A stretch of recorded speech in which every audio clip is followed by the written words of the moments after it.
Olá, boa tarde. A tão esperada vacina contra o novo coronavírus finalmente é realidade no Brasil. A entrega dos primeiros lotes aos governadores foi oficializada hoje pelo Ministério da Saúde. 6 milhões de doses já estão a caminho dos estados que vão poder dar início à vacinação a partir das 5 horas desta tarde de segunda-feira. Pelo menos uma centena de profissionais da saúde de São Paulo receberam a vacina nesse domingo, logo após a Anvisa liberar o uso emergencial da Coronavac. Um sinal de esperança para o país, que até agora perdeu mais de 210 mil vidas para a Covid-19. Esse é um dos destaques desta edição do Jornal da Justiça e você vai ver também. A Procuradoria-Geral da República determina que o Ministério da Saúde apure o colapso na rede pública de saúde no Amazonas. O pedido determina uma auditoria nas secretarias de saúde de Manaus e do estado do Amazonas.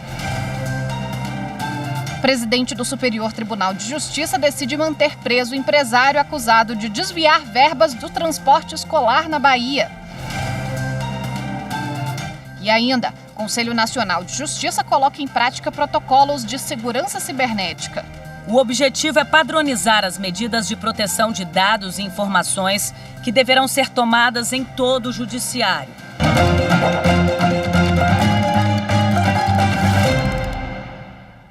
A vacinação contra a Covid-19 deve começar no fim da tarde de hoje em todo o país. O anúncio foi feito pelo ministro da Saúde, Eduardo Pazuello, em reunião com governadores pela manhã em São Paulo. 6 milhões de doses da vacina Coronavac começaram a ser distribuídas nesta manhã para todos os estados brasileiros. O imunizante parte do Centro de Distribuição Logística do Ministério da Saúde em Guarulhos, na Grande São Paulo, em aviões da Força Aérea Brasileira e em voos comerciais. As polícias federal e dos estados vão coordenar a segurança da distribuição. No galpão, onde estão armazenadas as vacinas, um evento com o ministro da Saúde, Eduardo Pazuello, e governadores marcou o início da distribuição do imunizante. Vamos depender do governo federal e do Ministério da Saúde, vamos cumprir rigorosamente o que for combinado. Rigorosamente o que for combinado. Em nome da nossa ética, em nome da nossa palavra. O governador do Piauí, Wellington Dias, reforçou a necessidade de concentrar a produção da vacina no Brasil. Dias, que falou em nome dos demais governadores, disse que o Ministério da Saúde pode contar com o apoio dos governos regionais. Acho que é um passo decisivo, importante, dentro do Plano Nacional de Imunização, na mesma data, todo o território nacional, com vacinação. Isso é fundamental, é uma conquista do povo brasileiro. Então, da parte aqui dos governadores, todo o apoio. Nós vamos estar juntos, preparados para iniciar vacinação e imunizar os brasileiros e, a partir de agora, tratar já da temática da retomada da economia, os cuidados com o social, enfim, para que o nosso país possa aí voltar a esta nova normalidade. Outras 4 milhões de doses da Coronavac finalizadas, envasadas e rotuladas aqui no Brasil pelo Instituto Butantan só dependem de autorização da Anvisa. A agência ainda aguarda o envio de documentação com os detalhes do processo.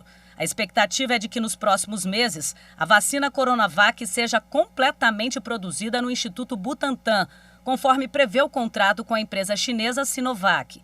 Neste domingo, em uma decisão unânime, a Anvisa autorizou o uso emergencial da vacina Coronavac e da vacina de Oxford, produzida pelo laboratório AstraZeneca com parceria da Fiocruz. A enfermeira Mônica Calazan foi a primeira pessoa do Brasil a ser imunizada. O governo da Bahia quer que a Suprema Corte autorize os estados a importar vacinas contra a Covid-19 sem registro na Anvisa, desde que tenham autorização de uso certificada pela Agência Pan-Americana de Saúde.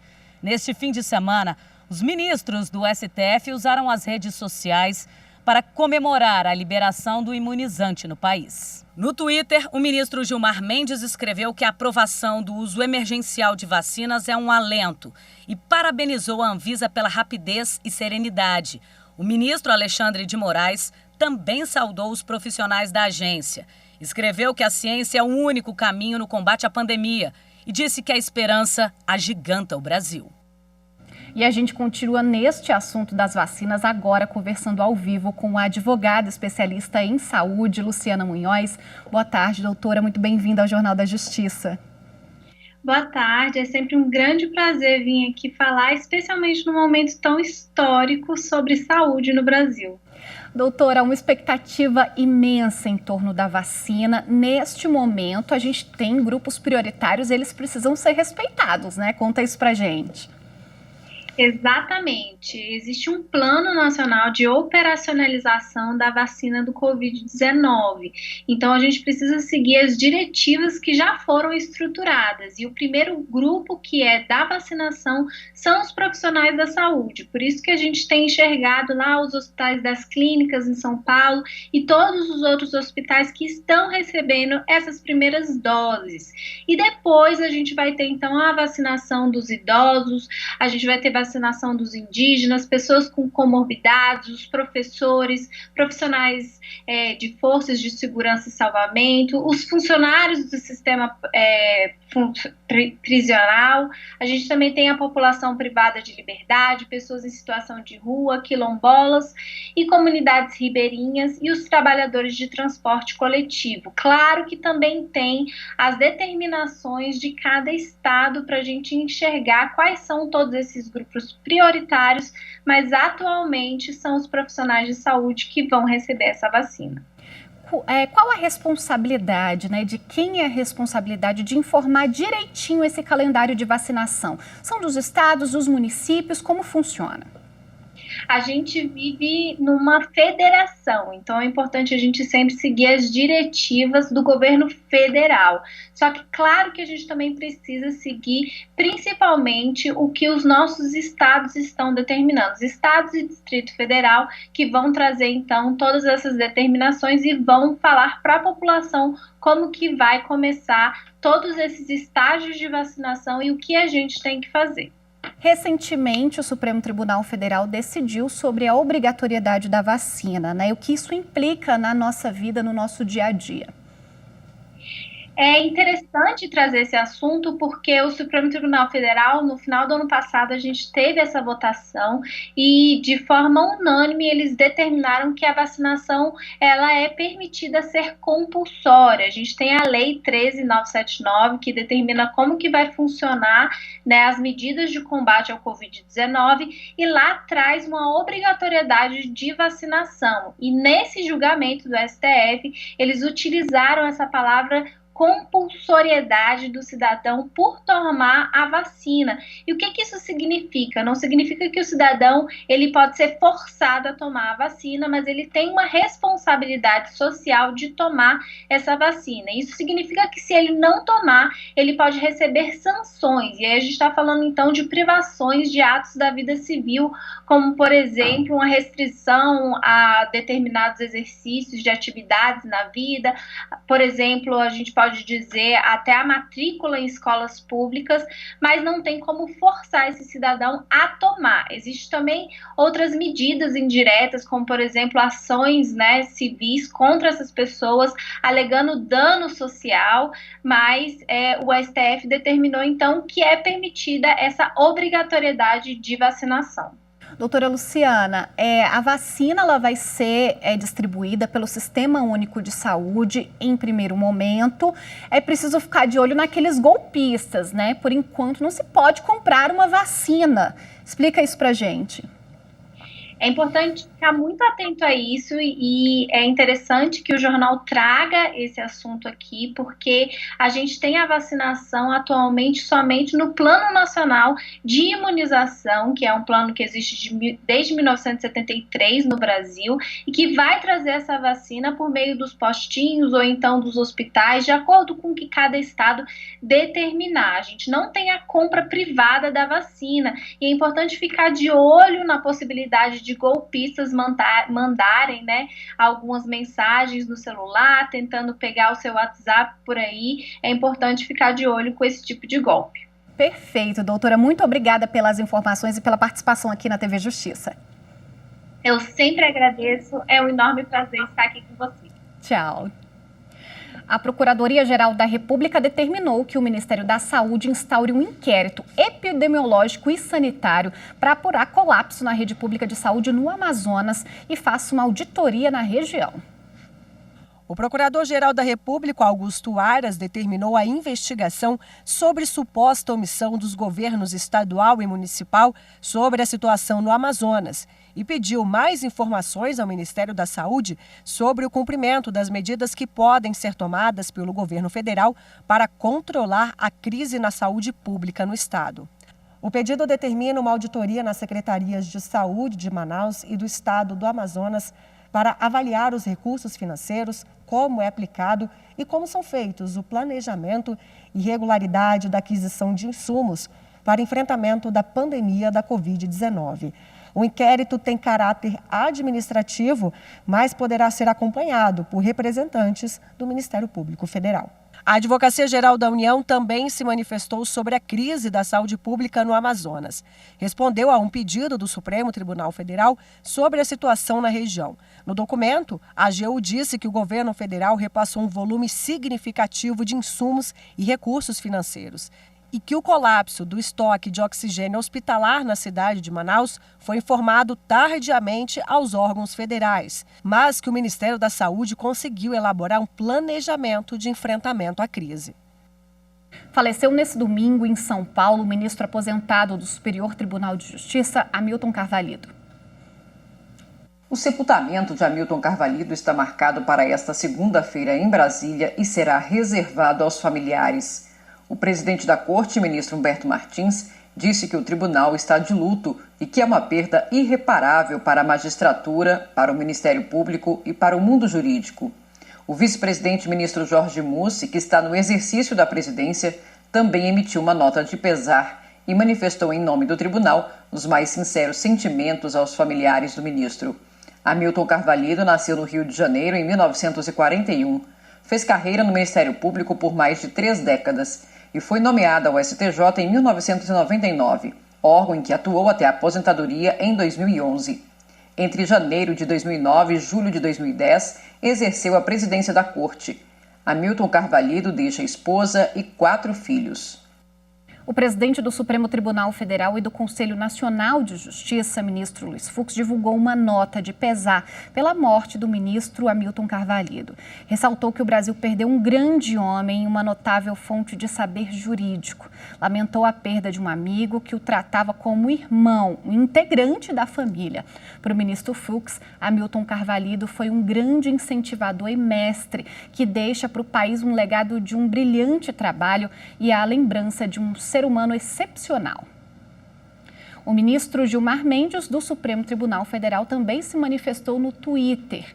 Ele fez uma homenagem aos familiares e amigos do ex-ministro do STJ que exerceu a presidência da Corte, da qual fez parte por mais de 12 anos.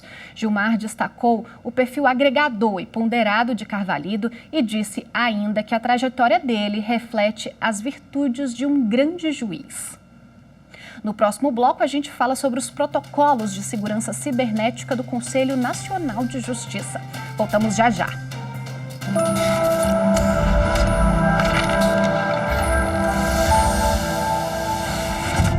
A Constituição de 1988 é um dos mais importantes marcos na história do Brasil. Ela reacendeu o espírito da cidadania. É plural, inclusiva e comprometida com a dignidade da pessoa humana. Se é perfeita? Não, nem pretende. Por isso admite reformas. Contudo, nos aponta o norte e projeta no futuro a nação que juntos podemos construir.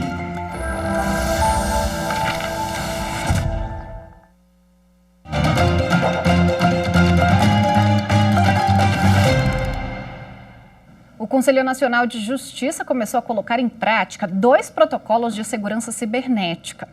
Os planos desenvolvidos pelo Comitê do CNJ é para gerenciar a proteção de dados e investigar crimes virtuais.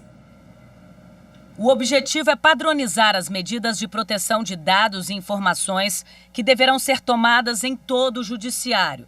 Os órgãos da Justiça deverão criar equipes de tratamento e resposta a incidentes de segurança cibernética para atuar de forma uniformizada e antecipada. A ideia é trabalhar na prevenção para minimizar eventuais danos e prejuízos à justiça brasileira. De acordo com a empresa Fortinet, especializada em segurança da informação, só nos 3 primeiros meses do ano passado, o Brasil foi alvo de 1 bilhão e 600 milhões de ataques cibernéticos. Atrás dos Estados Unidos, aqui é a segunda nação que mais sofre com esse tipo de investida.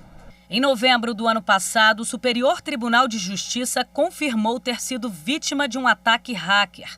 Para garantir a segurança, o STJ precisou tirar o sistema do ar. O Tribunal Superior Eleitoral também foi alvo de tentativa de invasão. Como resposta, o presidente do STF e do CNJ, ministro Luiz Fux, determinou a criação do Comitê de Segurança Cibernética do Judiciário. De acordo com Daniel Donda, especialista em segurança cibernética, a complexidade dos sistemas interligados da rede acaba facilitando os crimes virtuais. Donda explica que os pilares da segurança da informação devem respeitar 3 princípios: confidencialidade, integridade e disponibilidade. Ele diz ainda que quando o assunto é proteção nacional de dados, o intercâmbio de informação e práticas uniformes de segurança fazem toda a diferença. Porque quando a gente está agora tratando da proteção nacional de informações que realmente poderiam comprometer, nesse caso, a soberania nacional, né? É muito importante que na parte de gerenciamento e resposta a incidente possa ter uma colaboração, né, com outros órgãos de inteligência de outros países, de outras nações. Por isso é importante seguir esse caminho. Além das regras para antecipar futuras ameaças, ainda foi criado um protocolo de investigação para crimes cibernéticos, com o mesmo objetivo de padronizar a coleta e preservação das evidências a serem repassadas às autoridades policiais. Todas as medidas fazem parte da política de segurança cibernética do Judiciário. Fernando Amati, que é especialista no assunto, compara o investimento em proteção de dados aos seguros. Para ele, a criação do protocolo é um marco que deve servir de exemplo para os demais órgãos públicos.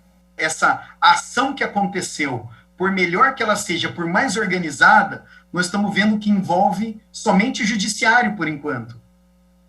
Então, seria interessante a gente ver ações de segurança cibernética, né, organizadas, envolvendo o país inteiro. E quem está ao vivo com a gente por videoconferência para falar um pouquinho mais sobre esse assunto é Alexandre Libonati, juiz do Conselho Nacional de Justiça. Muito bem-vindo ao Jornal da Justiça, doutor. Obrigado. Boa tarde a todos. O Poder Judiciário, enfim, tem acesso a uma gama de informações importantes, sigilosas. Isso atrai muito a ação de hackers. Qual é a sua avaliação em relação a isso?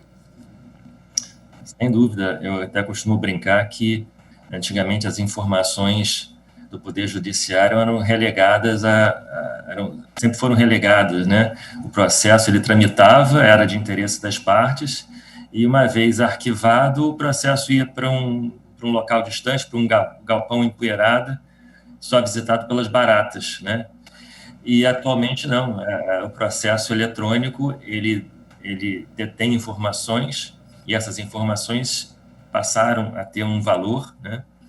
São extremamente buscadas, empresas têm interesse, pessoas mal intencionadas têm interesse.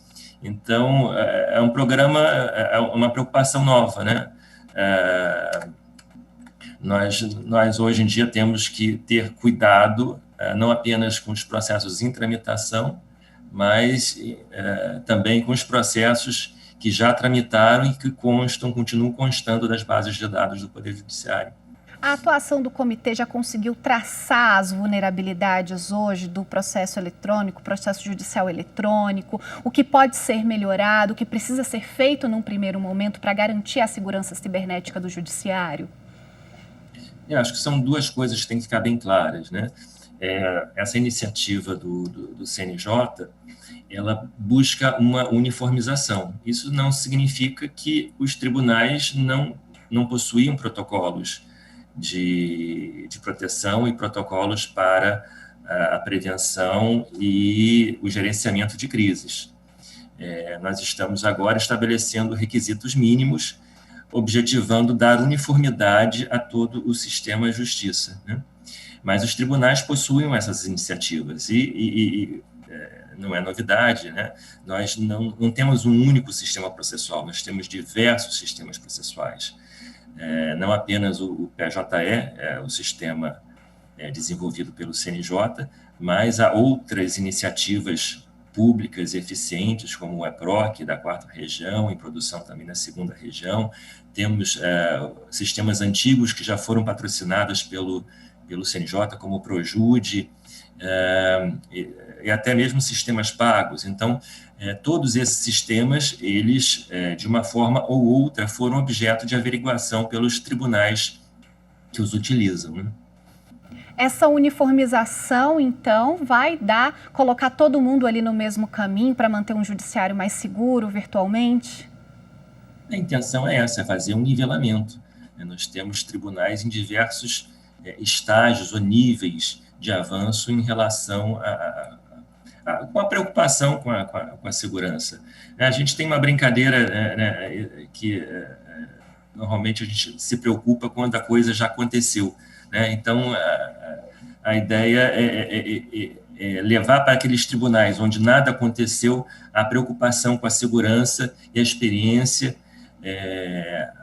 e as lições aprendidas decorrentes daquelas situações já verificadas nos tribunais que já foram alvo de ataques. Doutor, muito obrigada pela participação aqui no Jornal da Justiça. Eu que agradeço. Tchau. E a seguir, Superior Tribunal de Justiça mantém preso o empresário da Bahia acusado de desviar verbas do transporte escolar. Voltamos em instantes.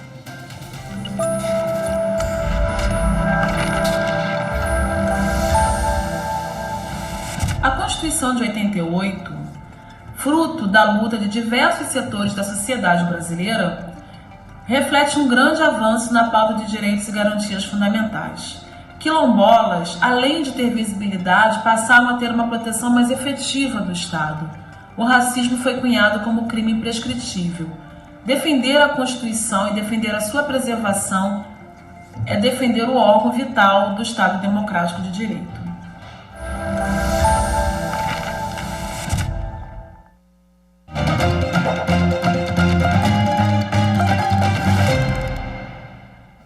O ministro Jorge Mussi assume a presidência do Superior Tribunal de Justiça pelos próximos 15 dias. O ministro Jorge Mussi é vice-presidente da Corte e assume agora a presidência durante o período de férias de 15 dias do presidente do tribunal, ministro Humberto Martins.